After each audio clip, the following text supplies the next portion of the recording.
Bismillahirrahmanirrahim. Assalamualaikum warahmatullahi wabarakatuh.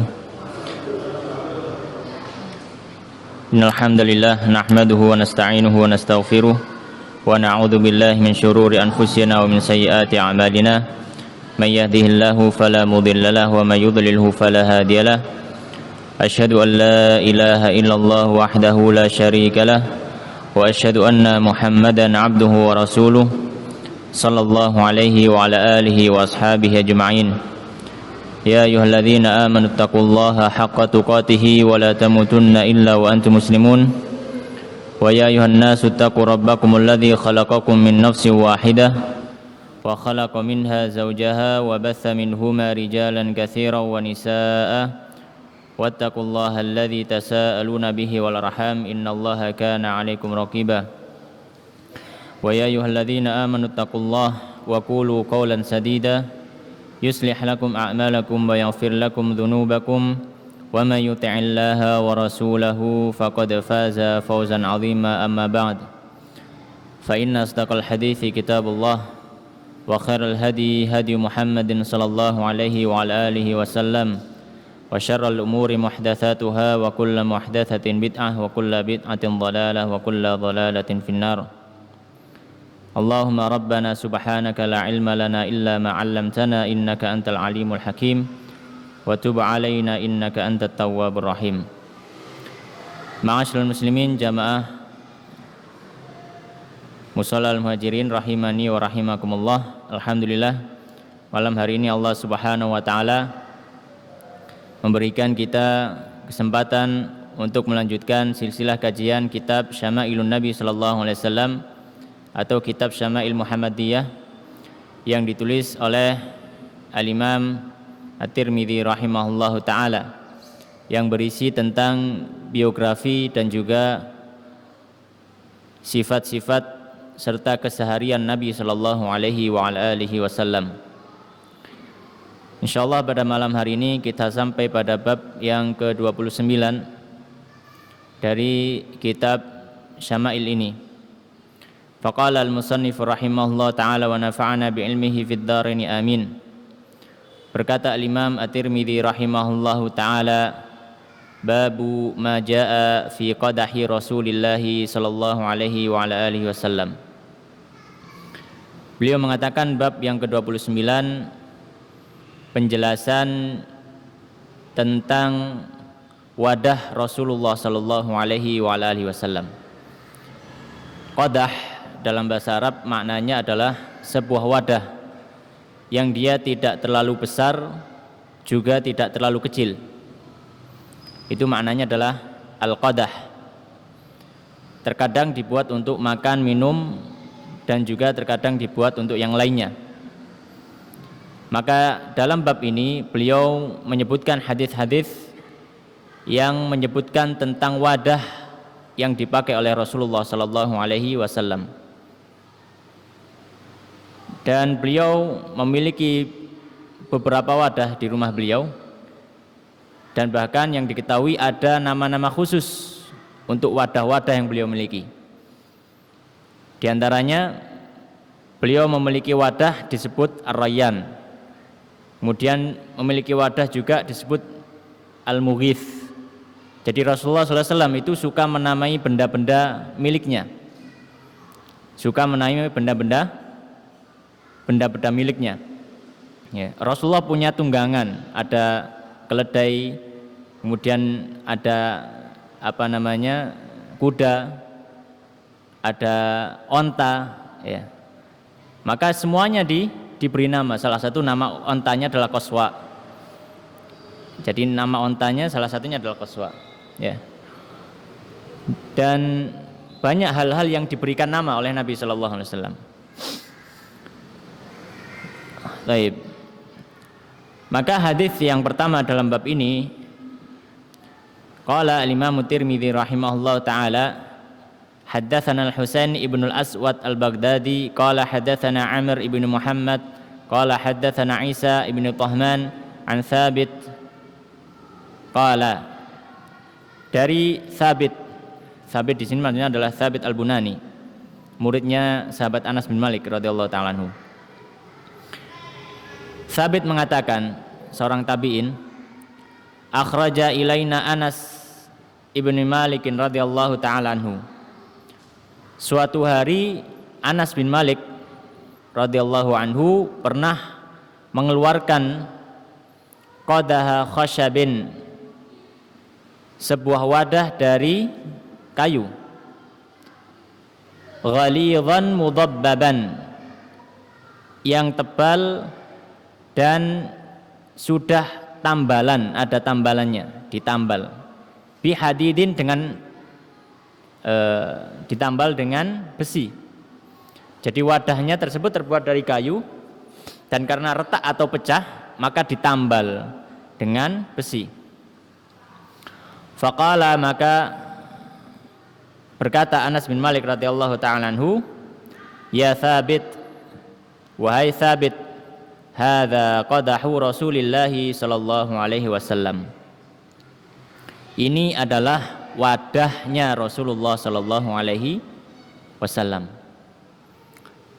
Maka di sini kita tahu salah satu bentuk wadah milik Nabi sallallahu alaihi wasallam itu terbuat dari kayu. Maka ada faedah di sini tentang kezuhudan Nabi sallallahu alaihi wasallam, tentang bahwasanya Nabi sallallahu alaihi wasallam tidak terlalu perhatian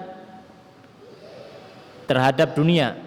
Ada perhatian tapi tidak menghabiskan perhatiannya. Rasulullah sallallahu alaihi wasallam memakai apa yang ada di rumahnya. Maka di sini Rasulullah sallallahu alaihi wasallam, wadah yang dibuat minum atau makan itu pun terbuat dari kayu. Sedangkan pemimpin-pemimpin di zamannya masa itu menggunakan emas, menggunakan perak, tembaga, kuningan, logam, macam-macam. Tapi Rasulullah sallallahu alaihi wasallam hanya menggunakan wadah berupa kayu. Itu pun sudah tembelan, sudah ada tambalannya. Ya, maka di sini kita belajar bagaimana kezuhudan Nabi sallallahu alaihi wasallam. Beliau menggunakan barang apa yang ada, ya. Kalau tidak sampai rusak, sampai tidak bisa dipakai, maka beliau tetap memakainya. Ya, beliau tetap memakainya. Maka termasuk faedah juga dari hadis ini adalah jika kita memiliki suatu barang, selama bisa dimanfaatkan dan kita masih butuh kepada barang tersebut, maka kita pakai.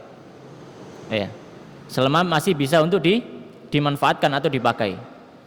Rasulullah sallallahu alaihi wasallam memiliki satu wadah, dan ketika wadah itu ada yang rusak sedikit, maka masih bisa untuk diperbaiki. Maka Rasulullah sallallahu alaihi wasallam memperbaikinya. Rasulullah sallallahu alaihi wasallam memperbaikinya.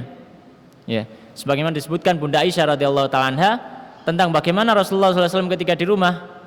Maka Bunda Aisyah radhiyallahu ta'ala anha beliau mengatakan kana fi mihani ahlihi.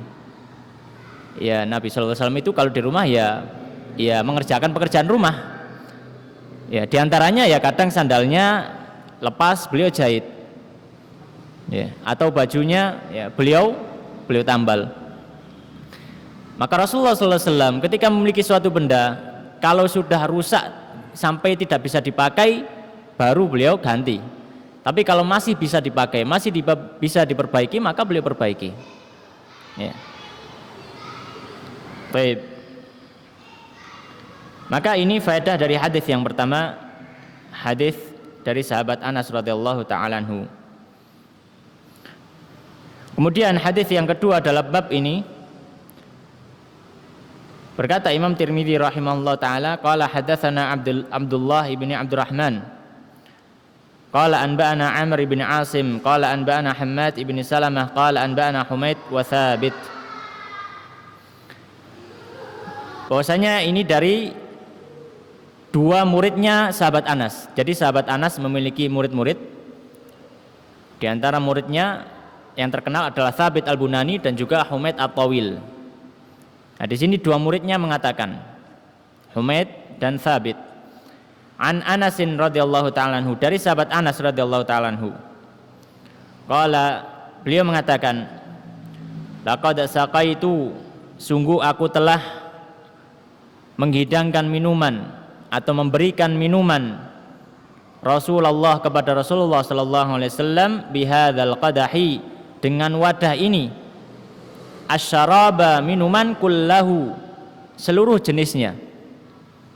Jadi wadah yang terbuat dari kayu tadi, yang sudah ada tambalannya tadi, maka kata sahabat Anas radhiyallahu ta'ala anhu bahwasanya Rasulullah SAW kalau minum sering memakai wadah tersebut dari berbagai jenis minuman yang beliau minum. Alma, air putih, wan nabidh, dan nabidh, ya, wal asal, dan asal. Asal itu madu, nabidh itu adalah air, kemudian ditaruh di dalamnya buah, karena zaman dulu belum ada blender ya. Jadi kalau mau bikin jus ya buahnya bukan dideplok, tapi buahnya dimasukkan ke airnya. Nah, air dengan rendaman buah tadi itu disebut nabidh. Dan yang sering Rasulullah SAW pakai untuk membuat air nabidh ini adalah buah kurma.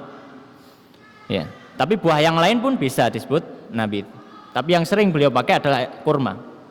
Jadi nabidh itu adalah air yang dimasukkan ke dalamnya kurma.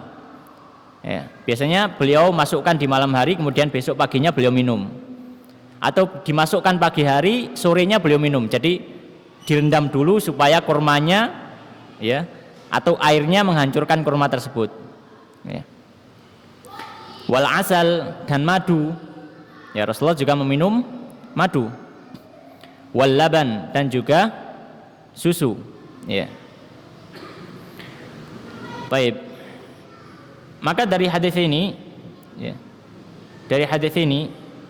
ada beberapa faedah atau pelajaran kita bisa ambil, bahwasanya Rasulullah SAW termasuk minuman yang beliau minum bukan hanya air putih, tapi juga ada nabidh. Ya, nabidh yang sudah disebutkan tadi, ya, tata cara membuatnya, ya. Dan banyak mengatakan bahwasanya air nabidh ini memiliki banyak manfaat untuk tubuh. Ya, banyak manfaat untuk tubuh. Dan juga madu, ya, termasuk minuman Rasulullah sallallahu alaihi wasallam. Ya. Dan termasuk minuman yang paling beliau sukai adalah al-laban, susu, baik itu susu onta ataupun susu sapi. Ya. Tapi susu kambing, susu kambing, karena di zaman Rasulullah SAW di lingkungan beliau, ya, itu sapi jarang, ya. Sapi adanya impor. Yang ada di situ ya kambing atau onta. Maka minumannya kalau nggak susu kambing, susu onta. Jarang minum susu sapi. Ya. Dan juga air susu. Ini yang disukai Nabi Shallallahu Alaihi Wasallam. Dan wadahnya jadi adalah wadah yang dibawa oleh sahabat Anas bin Malik radhiyallahu ta'ala anhu. Maka faedah juga bahwasanya beberapa sahabat memang menyimpan benda-benda peninggalan Nabi sallallahu alaihi wasallam. Beberapa sahabat menyimpan benda-benda peninggalan Nabi sallallahu alaihi wasallam. Ya. Nah, ini diantara faedahnya menyimpan benda Nabi sallallahu alaihi wasallam, mereka mengharapkan berkah dengan bendanya Nabi sallallahu alaihi wasallam. Ya. Para sahabat mengharapkan keberkahan dengan memakai bendanya Nabi Sallallahu Alaihi Wasallam, dengan jaminan itu memang bendanya Nabi. Ya. Dan juga itu mengingatkan mereka dengan Rasulullah Sallallahu Alaihi Wasallam, mengingatkan mereka dengan Rasulullah Sallallahu Alaihi Wasallam. Baik, ma'asyiral muslimin jamaah rahimani wa rahimakumullah. Bab yang selanjutnya, bab yang ke-30. Ya, jadi untuk bab yang ini tadi hanya 2 hadis. Bab yang berikutnya, qala al-musannif rahimahullah taala, babu ma jaa fi sifati fakihati Rasulillah sallallahu alaihi wasallam. Bab penjelasan tentang buah yang dimakan Rasulullah sallallahu alaihi wasallam. Penjelasan tentang buah yang dimakan Rasulullah sallallahu alaihi wasallam. Ini kalau kita membaca misalkan kitab Syama'il ini atau kitab-kitab yang lainnya menulis tentang biografi, ya, itu kita tidak mendapati satu pemimpin pun atau seorang yang ditokohkan sekalipun selevel dunia yang sampai penyebutannya itu rinci seperti ini. Bahkan Nabi SAW itu buahnya disebutkan, apa yang biasa minum, wadahnya disebutkan, ya, tunggangannya disebutkan, ya. Kemudian daging kesukaan Nabi pun disebutkan. Begitu rincinya. Ini menunjukkan kecintaan umat Rasulullah SAW kepada beliau SAW. Nah, ini tidak didapati di umat-umat manapun. Ya, secinta-cintanya misalkan orang Kristen terhadap Isa alaihissalam. Ya. Maka mereka tidak ada buku-buku mereka yang menulis bagaimana tentang biografi Nabi Allah Isa alaihissalam yang secara rinci. Atau mungkin ada agama lain atau ada kelompok lain yang mentokohkan seseorang, mendewakan seorang. Tapi ketika mereka menulis biografinya, mereka tulis secara umum, tidak pernah serinci yang dibuat oleh para ulama kaum muslimin terhadap Rasulullah sallallahu alaihi wasallam. Baik. Maka dalam bab ini disebutkan tentang buah-buahan yang dimakan Nabi sallallahu alaihi wasallam. Hadis yang pertama qala haddatsana Ismail bin Musa al-Fazazi qala haddatsana Ibrahim bin Sa'id an abihi an Abdullah bin Ja'far qala dari sahabat Abdullah bin Ja'far radhiyallahu taala anhu qala beliau mengatakan kana Nabi bahwasanya Nabi sallallahu alaihi wasallam yaqulu beliau pernah memakan al-kitha birrutab dengan rutab. Kita akan jelaskan tentang kitha dan rutab. Baik. Maka di sini sahabat Abdullah bin Ja'far mengatakan bahwasanya beliau ya sering atau terkadang melihat Nabi SAW memakan buah kitha bersama dengan rutab. Al-kitha itu adalah satu jenis timun. Tapi bukan timun yang masyhur di di Indonesia ini ya. Ada satu jenis timun namanya timun Armenia. Saya di pasar jarang lihat itu, nggak tahu ya. Jadi timun Armenia itu modelnya kayak kalau dari luar kelihatan seperti kelihatan seperti pare gitu modelnya. Jadi kayak agak bergerigi. Ya, tapi dia masih satu jenis timun. Itu kitha. Nah, disebut kalau ini timun Armenia. Jadi beliau memakan timun ini birutab dengan rutab. Rutab itu adalah kurma yang masih basah. Kurma yang masih basah. Jadi kurma yang masih ada airnya. Ya. Kalau yang umumnya dijual, ya itu sudah tamer. Tamer itu kurma yang kadar airnya sudah menyusut. Itu tamer. Tapi kalau rutab itu dereng kisut gitu ya. Jadi masih seperti buah yang segar. Ya, jadi memang dalamnya masih ada airnya, banyak airnya. Nah, itu rutab. Maka di sini Nabi Shallallahu Alaihi Wasallam beliau memakan al-kitha war birutab. Beliau makan timun disandingkan dengan kurma. Ya. Para ulama mengatakan ya bahwasanya sifatnya timun ini ya timun kitha ini sifatnya dingin ya, buah yang sifatnya dingin menyegarkan ya, di badan itu dingin gitu ya. Sedangkan ar-rutab ya yang mana ini kurma itu sifatnya panas ya. Maka sebagian para ulama mengatakan bahwasanya di sini Nabi Shallallahu Alaihi Wasallam menggabungkan dua makanan supaya untuk menetralisir ya, salah satu dari yang lainnya. Jadi panasnya kurma dinetralisir dengan dinginnya timun tadi ya. Begitu pula sebaliknya, dinginnya timun tadi dinetralisir dengan kurma tadi. Jadi menjadi seimbang ya. Menjadi seimbang. Baik. Ala kulli hal faedahnya kita tahu bahwasanya di antara buah yang pernah dimakan Nabi adalah ar-rutab dan juga al-kitha, yaitu timun Armenia ini, timun Armenia. Baik. Hadis yang berikutnya, hadis yang kedua dalam bab ini. Qala haddatsana Abdah ibnu Abdullah al-Khuzai al-Basri qala hadatsana Muawiyah bin Hisham an Sufyan an Hisham ibn Urwah an abihi an Aisyah radhiyallahu taala anha, dari sahabat Sayyidah Aisyah radhiyallahu taala anha, anna nabi, bahwasanya Nabi sallallahu alaihi wasallam kana ya'kulul bitikh birrutab, bahwasanya Nabi sallallahu alaihi wasallam terkadang memakan al-bitikh. Bitikh itu adalah semangka, birrutab digandengkan dengan kurma, ya, digandengkan dengan kurma, ya. Maka dari hadis ini kita tahu faedahnya bahwasanya termasuk buah yang pernah dimakan Nabi sallallahu alaihi wasallam adalah semangka, ya. Bitikh itu adalah semangka. Jadi Nabi sallallahu alaihi wasallam sudah makan semangka, ya. Semangka sudah sampai ke Madinah sana 1400 tahun yang lalu, gitu ya. Dan juga faedah dari hadis ini kita tahu bagaimana Nabi Shallallahu Alaihi Wasallam juga memperhatikan pola makan. Ya.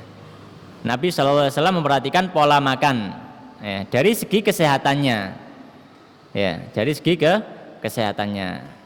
Jadi Rasulullah Shallallahu Alaihi Wasallam ketika makan sesuatu maka juga beliau melihat segi kesehatannya, ya. Baik. Jadi maka tidak mengapa kita makan, ya, sirian gitu ya dalam makanan. Jadi kalau sudah punya penyakit ini nggak boleh makan ini, ya nggak usah dimakan, ya. Baik. Dan Nabi Shallallahu Alaihi Wasallam seperti itu. Jadi beliau pun ketika sebelum makan maka beliau juga terkadang memperhatikan, ya, dari sisi kesehatan dan lain sebagainya. Baik. Kemudian hadis yang ketiga, qala hadatsana Ibrahim ibn Ya'qub qala hadatsana Wahab ibn Jarir qala akhbarana abi qala sami'tu Humaidan yaqulu aw qala hadatsani Humaid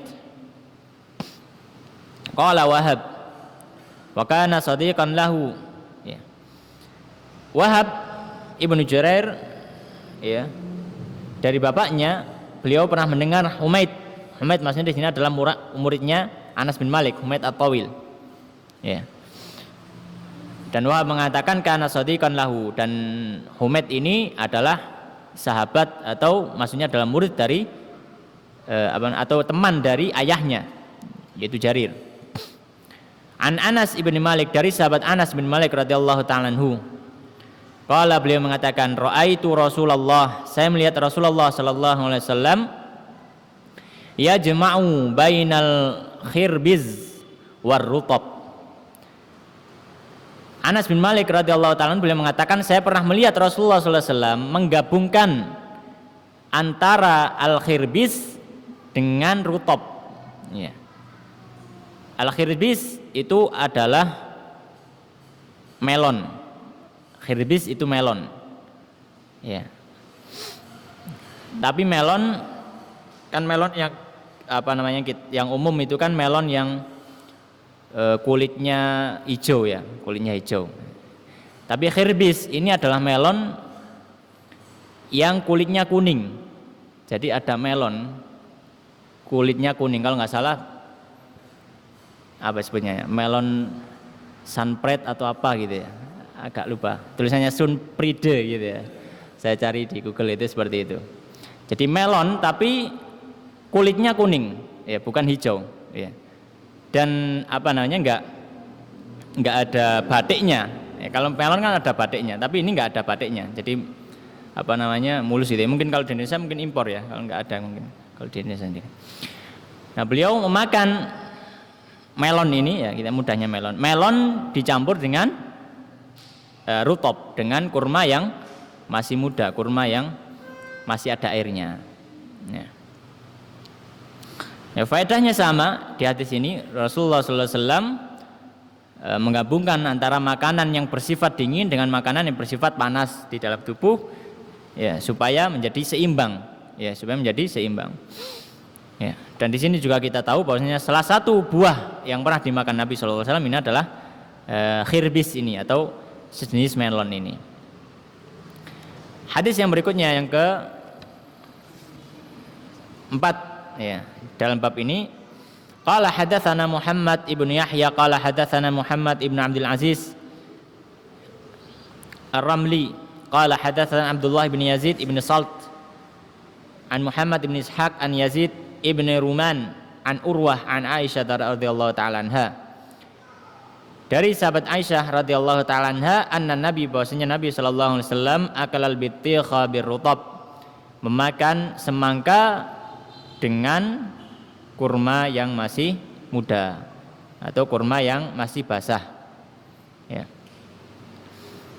Maka hadis ini sama juga dengan hadis yang sebelumnya tentang faedah bahwasanya Nabi sallallahu alaihi wasallam pernah memakan semangka dan termasuk buah yang dimakan oleh Rasulullah sallallahu alaihi wasallam.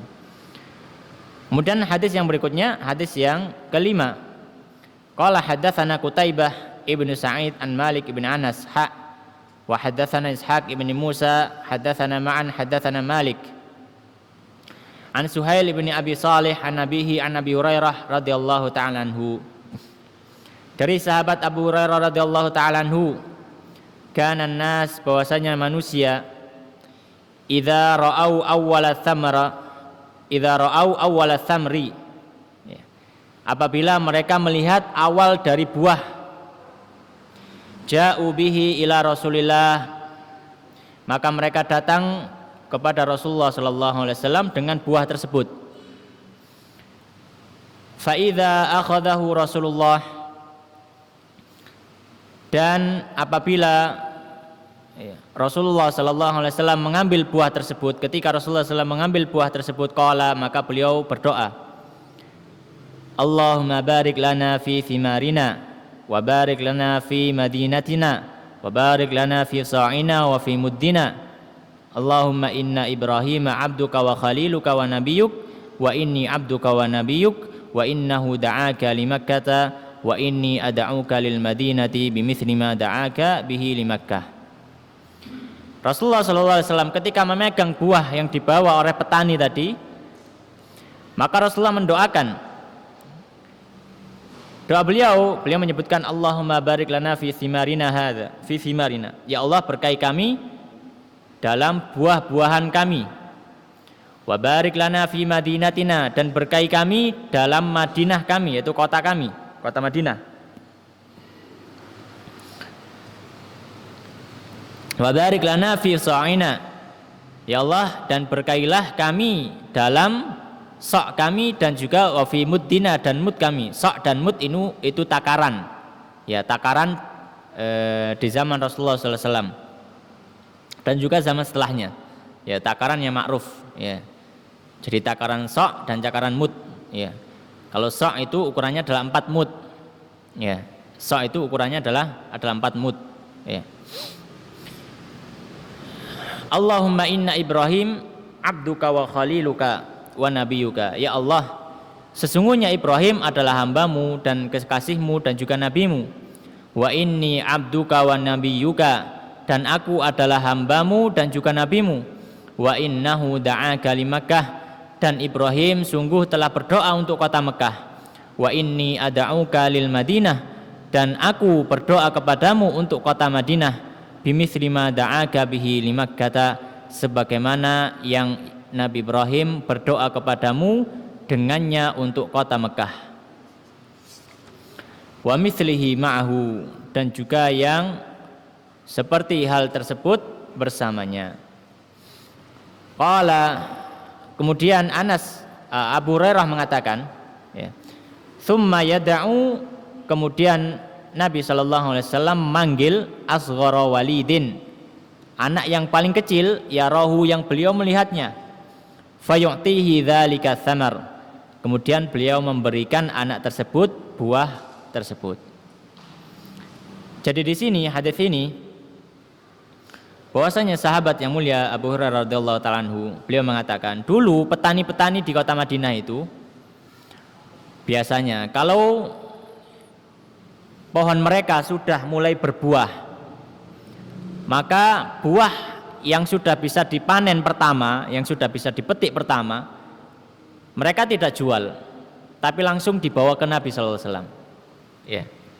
Dibawa kepada Nabi sallallahu alaihi wasallam. Ya. Dihadiahkan kepada Nabi Shallallahu Alaihi Wasallam. Nah, ketika diberikan hadiah tersebut, ya maka Nabi menerimanya, karena itu adalah hadiah. Kalau sedekah tentu Nabi tidak mau menerima, ya, karena Nabi Shallallahu Alaihi Wasallam tidak boleh memakan harta sedekah dan juga harta zakat. Tapi kalau hadiah boleh. Maka mereka membawa kepada Nabi Shallallahu Alaihi Wasallam sebagai bentuk hadiah, ya, sebagai bentuk hadiah. Ya, baik.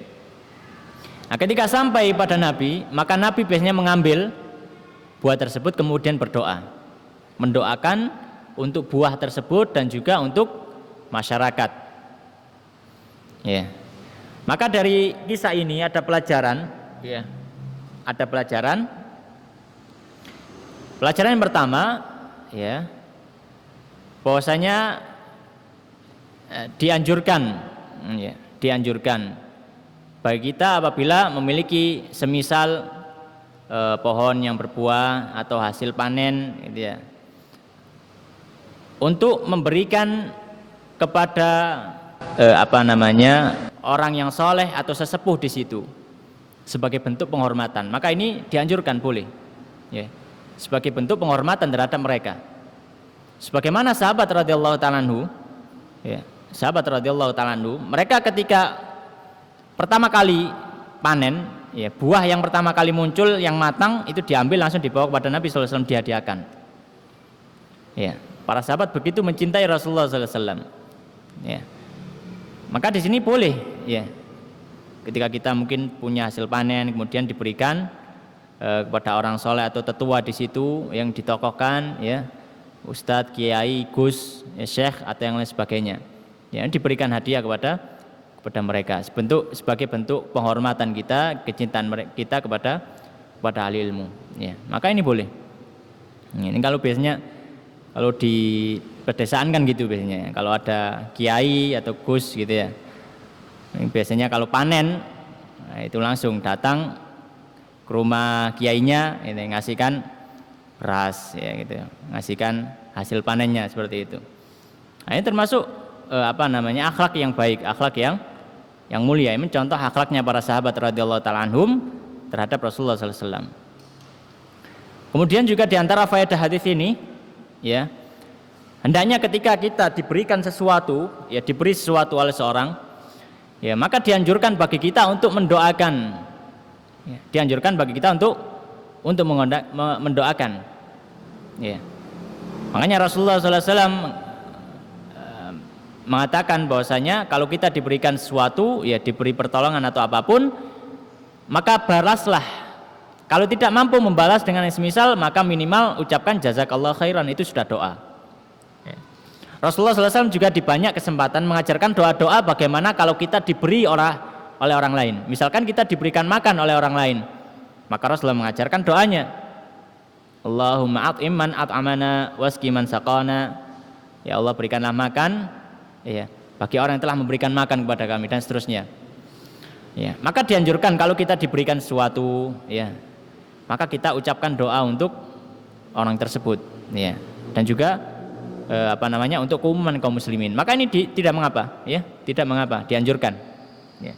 Sebagaimana Rasulullah SAW ketika diberikan buah-buahan tadi, beliau langsung mendoakan, Allahumma barik lana fi thimarina, wa barik lana fi madinatina, wa barik lana fi sa'ina wa fi muddina, dan seterusnya. Ya, Rasulullah mendoakan keberkahan terhadap buah tersebut dan seterusnya. Kemudian faedah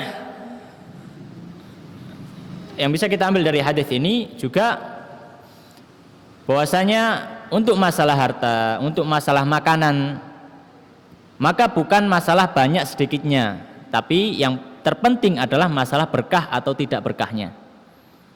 Makanya Rasulullah SAW mendoakan Allahumma barik, ya, ya Allah berkahilah. Ya, beliau mendoakan keberkahan untuk apa? Untuk harta.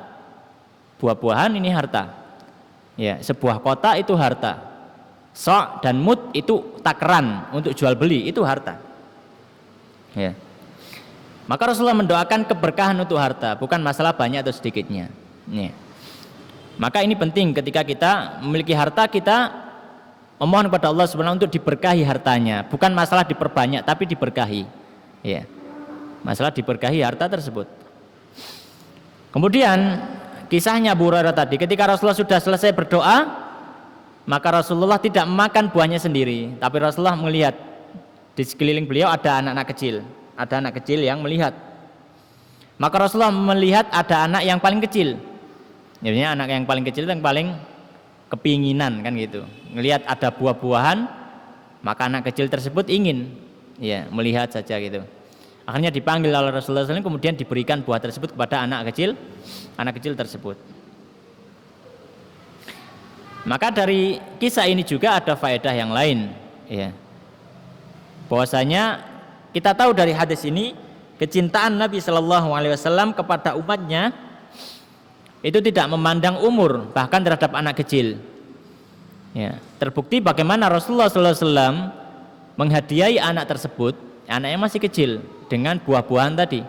Ini menunjukkan kecintaan Nabi Shallallahu Alaihi Wasallam kepada umatnya. Ya. Baik. Kemudian hadis yang berikutnya dari bab ini, ya, dari bab tentang buah-buahan Nabi Shallallahu Alaihi Wasallam. Qala hadatsana Muhammad ibn Hamid Ar-Razi qala anba'ana Ibrahim ibn al-Mukhtar an Muhammad ibn Ishaq an Abi Ubaidah ibn Muhammad ibn Ammar ibn Yasir an Rubai' binti Mu'awwidh ibn Afra qalat, dari Rubai' binti Mu'awwidh. Rubai' ini nama perempuan ya, bukan nama laki-laki ya. Rubai' kalau di Arab yaitu nama perempuan. Rubai' Su'ad itu nama perempuan, kelihatannya laki-laki tapi sebenarnya perempuan. Dari Rubai' binti Mu'awwidh, kalau beliau mengatakan, ya, jadi perempuan ini mengatakan, ba'atsani Mu'adzun bikina'in min rutab. Suatu ketika Mu'adz, yaitu sahabat Mu'adz, saudaranya, ya, mengirimku dengan membawa satu keranjang min rutabin, dari kurma yang masih basah. Jadi Rubai' ini diminta oleh sahabat Mu'adz untuk membawa satu keranjang yang isinya adalah kurma yang masih berair. Wa alaihi ajrin min kitha'in rughab atau min kitha'in rughbin. Dan di atas keranjang tadi ditaruh juga beberapa buah yang kecil, ya, beberapa buah kisah tadi, timun, ya, jenis timun tadi. Jadi sahabat Rubai' tadi membawa keranjang, isinya yang bawah itu diisi kurma, yang atas ada sedikit timun yang masih agak kecil, ya. Wa kana yuhibbul kitha, dan Nabi Shallallahu Alaihi Wasallam menyukai timun. Fa ataituhu bihi, maka saya pun membawa keranjang buah tadi, ya, membawa keranjang buah tadi kepada beliau Shallallahu Alaihi Wasallam. Wa indahu hilyatun, dan ketika itu di sisi Rasulullah SAW ada beberapa perhiasan, ya, perhiasan dari emas, ya, atau perak. Qad qadimat alaihi, yang sudah datang kepada beliau, maksudnya ya hasil rampasan perang. Minal Bahraini, dari negeri Bahrain, ya, dari negeri Bahrain. Famala ayadahu, maka Rasulullah SAW mengisi tangannya minha, dari perhiasan tadi, maksudnya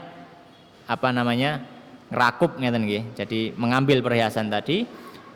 Fa'atanihi, kemudian memberikanku perhiasan tersebut, ya. Kemudian memberikanku perhiasan tersebut. Ya, hadis yang berikutnya masih satu kisah, ya, satu kisah, hanya sanadnya yang berbeda. Kita baca juga hadis yang berikutnya. Qala hadatsana Ali bin Hujr qala anba'ana Syarik an Abdullah bin Muhammad ibn Aqil an Rubai' binti Mu'awwidh qalat, dari sahabat Rubai' binti Mu'awwidh, beliau mengatakan, ataitun Nabi, saya memberi Nabi sallallahu alaihi wasallam bikina'in min rutabin, sekeranjang dari buah kurma yang masih berair.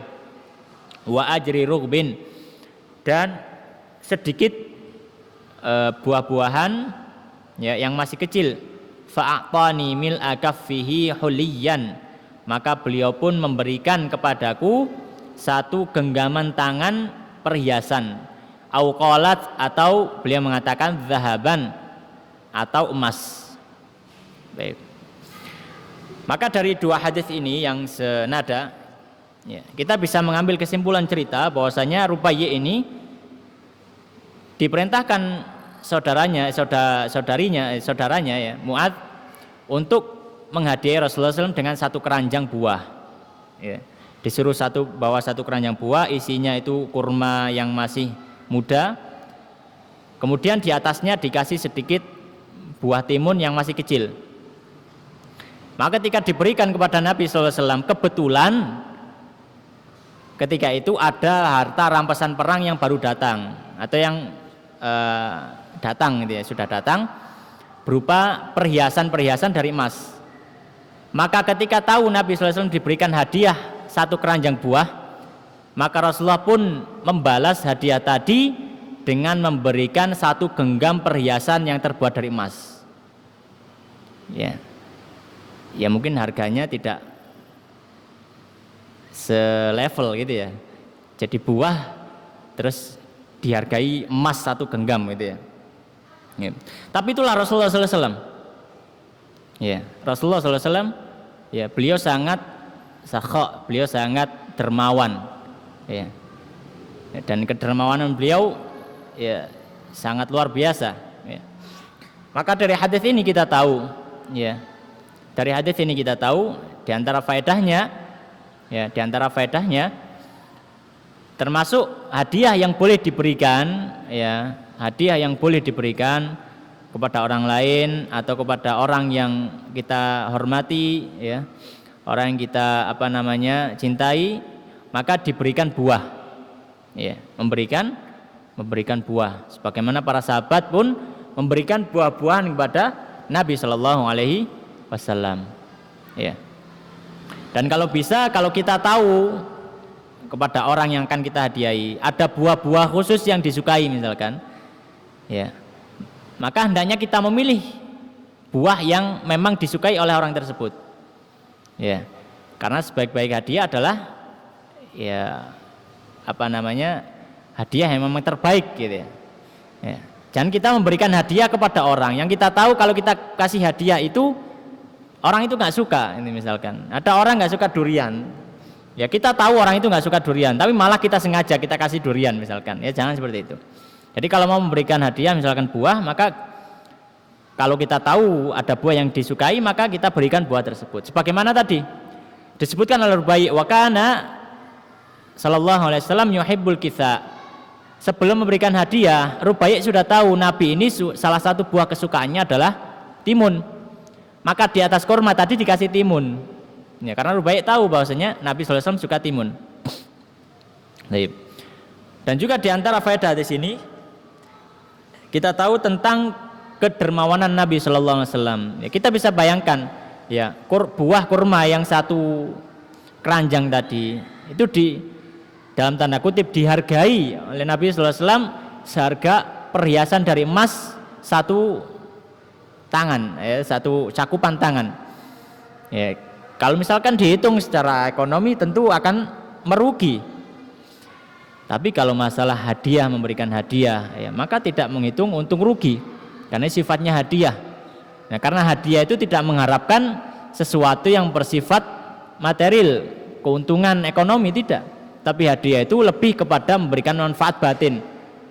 Makanya Rasulullah mengatakan tahadau tahabbu, salinglah memberikan hadiah supaya kalian saling mencintai, menyayangi, ya, seperti itu. Maka di sini kita tahu kedermawanan Nabi Shallallahu Alaihi Wasallam. Ya, beliau sangat dermawan.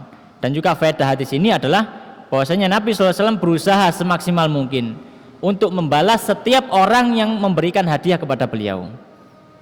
Demikian pula kita, kalau misalkan ada yang memberikan balasan memberikan hadiah, memberikan sesuatu pada kita, maka yang afdal, yang utama kita memberikan yang lebih baik dari itu. Kalau tidak bisa, maka yang setara. Nah, kalau tidak bisa memberikan, maka yang kurang dari itu minimal adalah dengan mendoakan jazakumullah khairan, terima kasih, ya. syakarallahu lakum, dan seterusnya dengan doa-doa yang baik. Baik, mungkin adzan dulu kemudian kita lanjutkan beberapa hadis. Monggo adzan dulu. Baik, kita lanjutkan dua hadis dalam bab yang berikutnya. Bab yang ke-31. Qala al-musannif rahimallahu taala babu sifati syarabi Rasulillah sallallahu alaihi wasallam. Bab minuman Nabi sallallahu alaihi wasallam. Maka dalam pembahasan ini penulis akan menyebutkan dua hadis yang berhubungan tentang minuman yang diminum oleh Nabi sallallahu alaihi wasallam. Hadis yang pertama dalam bab ini, beliau mengatakan haddatsana Ibnu Abi Umar qala haddatsana Sufyan an Ma'mar an Az-Zuhri an Urwah an Aisyah radhiyallahu taala anha. Dari Sayyidah Aisyah radhiyallahu taala anha qalat, beliau mengatakan kana ahabbus syarabi ila Rasulillah, bahwasanya minuman yang paling dicintai oleh Nabi sallallahu alaihi wasallam al-hul wal barida, adalah yang manis dan dingin. Minuman yang dicintai Nabi sallallahu alaihi wasallam adalah yang manis dan dingin. Maka di sini disebutkan salah satu sifat minuman yang disukai Nabi sallallahu alaihi wasallam adalah minuman yang rasanya manis dan sifatnya dingin. Tapi dingin suhu normal, bukan dingin kulkas karena nggak ada kulkas zaman itu. Jadi suhu normal, maksudnya dingin di sini adalah dingin suhu normal, bukan yang dipanasi dengan api. Maka dari sini kita tahu salah satu minuman yang disukai Nabi, faedahnya di sini, salah satu minuman yang disukai Nabi Shallallahu Alaihi Wasallam adalah minuman yang manis, yang manis dan juga dingin. Maksudnya di sini adalah yang manis adalah yang memiliki rasa, yang tadi disebutkan yaitu nabidh, minuman yang dicampur dengan buah. Itu salah satu minuman yang disukai Nabi Shallallahu Alaihi Wasallam. Jadi bukan maksudnya minuman di sini adalah minuman yang dicampur gula yang khusus, bukan, tapi adalah minuman yang dicampur buah sehingga buah tersebut tercampur sehingga merubah rasa air yang tadinya tawar menjadi ada rasa manis di situ. Maka minuman ini adalah minuman yang disukai Nabi sallallahu alaihi wasallam al-barid, dan yang sifatnya dingin, maksudnya tidak dipanasi dengan api. Tidak dipanasi dengan api, jadi air yang dingin seperti itu. Nah, adapun ada mungkin beberapa riwayat yang menyebutkan bahwasanya minuman yang disukai Nabi sallallahu alaihi wasallam adalah air susu onta atau susu kambing. Maka ini tidak bertentangan dengan hadis ini. Maka kita tahu bahwasanya memang yang paling disukai Nabi adalah susu onta atau susu kambing, karena itu minuman atau susu yang ada di zaman beliau. Akan tetapi beliau juga menyukai minuman dingin yang manis, ada rasanya seperti itu, ada rasanya.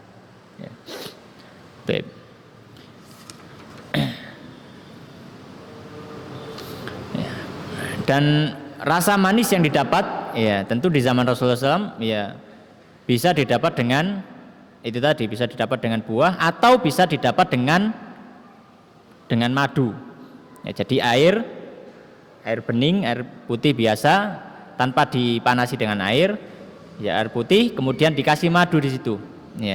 Dikasih madu di situ kemudian diminum. Nah, ini termasuk juga minuman yang disukai Nabi Shallallahu Alaihi Wasallam. Kemudian hadis yang terakhir dalam bab ini, hadis yang kedua, qala hadatsana Ahmad ibnu Mani' qala hadatsana Ismail ibnu Ibrahim qala anba'ana Ali ibni Zaid an Umar wa huwa ibnu Abi Harmalah an ibni Abbas radhiyallahu ta'ala anhuma. Dari sahabat Ibnu Abbas radhiyallahu ta'ala anhuma, qala beliau mengatakan, dakhaltu ma'a Rasulillah, suatu ketika saya bertemu Rasulullah sallallahu alaihi wasallam, bertamu kepada Nabi sallallahu alaihi wasallam.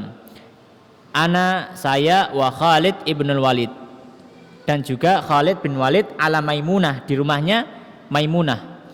Maimunah ini istrinya Nabi sallallahu alaihi wasallam. Di rumahnya Maimunah. faja'atna bi'ina'in min laban. Maka Maimunah pun datang dengan membawa satu wadah yang berisi susu.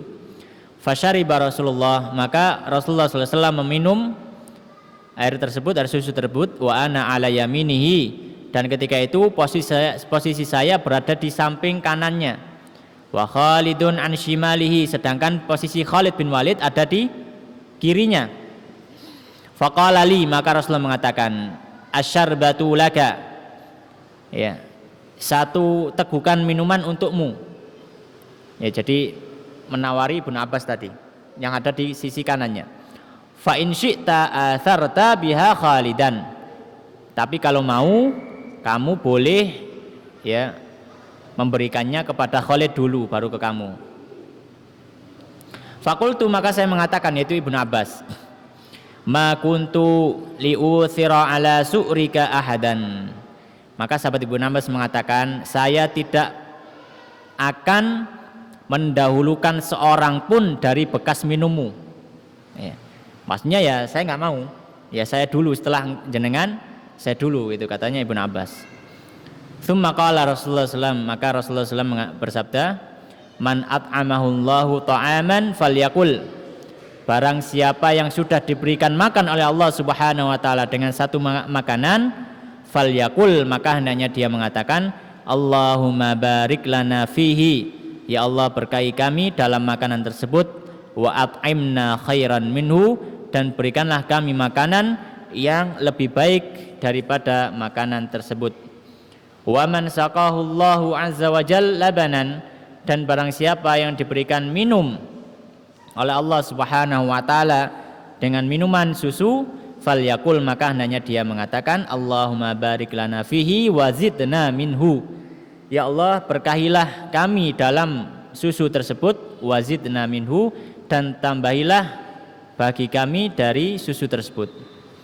Tsumma qala, kemudian sahabat Ibnu Abbas mengatakan, qala Rasulullah sallallahu alaihi wasallam kemudian bersabda, laisa syai'un yujzi'u makana at-ta'ami wasyarabi ghairul labani, tidak ada satupun yang bisa menyamai kedudukan makanan dan minuman seperti kedudukan susu. Jadi beliau mengutamakan susu, baik itu dalam makanan ataupun minuman. Maka dalam hadis ini ya ada beberapa faedah, ya, ada beberapa faedah. Di antaranya bahwasanya giliran makanan atau giliran minuman atau giliran urutan ya yang afdal hendaknya dimulai dari sisi kanan. Ya, dimulai dari sisi kanan. Sebagaimana Nabi sallallahu alaihi wasallam tadi, ketika ada minuman dalam satu wadah, maka beliau memberikan ke arah kanannya, yang mana di arah kanannya itu adalah Ibnu Abbas. Sedangkan di sisi kirinya itu ada yang lebih tua dari Ibnu Abbas, yaitu Khalid bin Walid. Khalid bin Walid jauh lebih tua daripada Ibnu Abbas. Tapi Rasulullah mendahulukan sisi kanannya. Ya. Jadi mendahulukan sisi kanan ini, ya meskipun yang sisi kanan lebih muda. Ya, misalkan yang kanan anak kecil, yang kiri orang tua, mana yang lebih didahulukan? Maka yang didahulukan adalah anak kecil tersebut. Ya. Sebagaimana Rasulullah SAW mendahulukan Ibnu Abbas ketimbang Khalid. Ya. Ya. Dan ketika Ibnu Abbas ditawari, ya, gimana kalau Khalid dulu? Maka Ibnu Abbas nggak mau. Saya nggak mau, saya minta berkasnya jenengan. Ya, gitu. Jadi mau keberkahan dari Nabi Shallallahu Alaihi Wasallam. Kemudian faedah diantara faedah hadis ini, ya, hendaknya sebelum makan atau minum dengan suatu apapun, hendaknya disunahkan untuk berdoa sebelumnya, ya, dengan doa-doa yang diajarkan Nabi SAW. Di antara doa yang diajarkan Nabi adalah doa ini, Allahumma barik lana fihi, ya, Allahumma barik lana fihi, itu cukup, ya. Atau mungkin dengan Bismillah, ya. Ya. Dan seterusnya. Baik. Kemudian faedah yang terakhir dari hadis ini, ya, bahwasanya termasuk minuman atau hidangan yang utama itu adalah susu. Sebagaimana Nabi SAW menyebutkan, laisa syai'un yujzi'u makana at-ta'ami wasyarab ghair laban. Tidak ada yang menyaingi ya kedudukan makanan dan minuman melebihi kedudukan susu. Ya, jadi susu ini memiliki keistimewaan tersendiri di sisi Nabi Shallallahu Alaihi Wasallam karena beliau sangat suka dengan minuman ini dan beliau lebih mengutamakan dari minuman yang lainnya. Demikian yang bisa kita bahas pada pertemuan kali ini. Semoga memberikan manfaat dan bisa kita amalkan. Wallahu taala alam wa sallallahu ala sayyidina wa habibina Muhammadin wa ala alihi wa ashabihi ajma'in. Kita tutup dengan doa kafaratul majelis. Subhanakallahumma wa bihamdika asyhadu an la ilaha illa anta astaghfiruka wa atubu ilaik. Wa akhiru da'wan alhamdulillahirabbil alamin. Wassalamualaikum warahmatullahi wabarakatuh.